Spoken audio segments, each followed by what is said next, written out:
Welcome to this in-depth exploration of two practices deeply rooted in human history: circumcision and female genital mutilation. These rituals have shaped societies for millennia, carrying complex cultural, religious, and ethical meanings. Join us as we uncover their origins, significance, and the ongoing debates surrounding them. Across the world, rituals involving the modification of genitalia have been practiced for thousands of years. While male circumcision is often linked to religious and cultural identity, female genital mutilation, more accurately called FGM, is a practice fraught with controversy, health risks, and human rights concerns. Today, we'll take a comprehensive look at their histories and the modern perspectives surrounding them.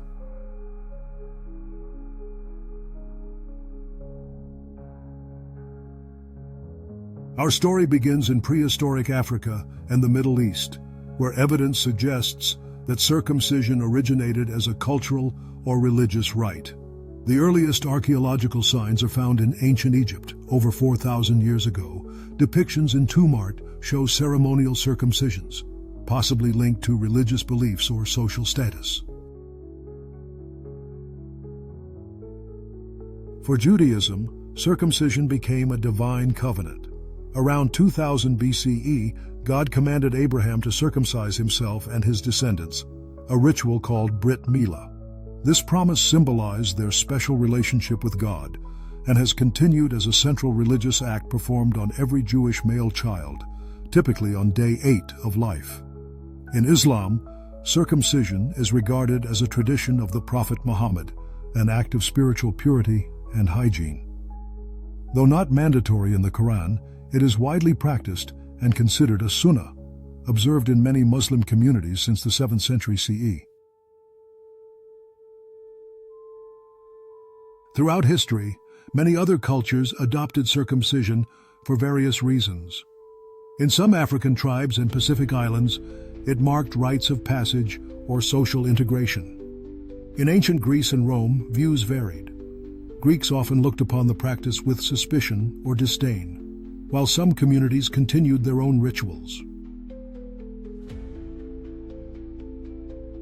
In the 19th and 20th centuries, Western medicine embraced circumcision for perceived health benefits, hygiene, and moral reasons. Today, it remains a vital religious practice in Judaism and Islam, with millions still undergoing the procedure worldwide. Yet, ongoing debates question its ethics, necessity, and implications. For many, male circumcision signifies identity, spiritual belonging, and social acceptance. It's a rite of passage, symbolizing initiation into community and faith.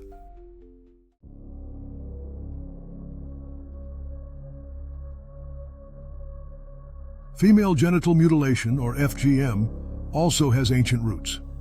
Evidence from Egyptian carvings and artifacts shows that practices resembling FGM date back thousands of years. It is often embedded in cultural and social traditions, linked to ideas of modesty, purity, and social cohesion. FGM encompasses several procedures. Type 1, clitoridectomy, the removal of the clitoris.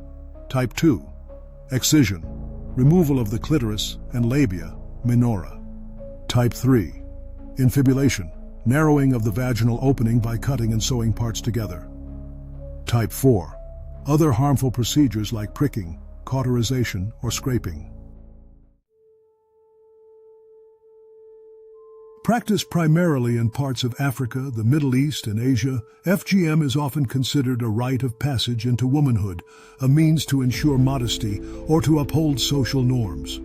It is deeply intertwined with societal expectations, marriageability, and notions of purity, despite its absence of health benefits and the significant risks involved.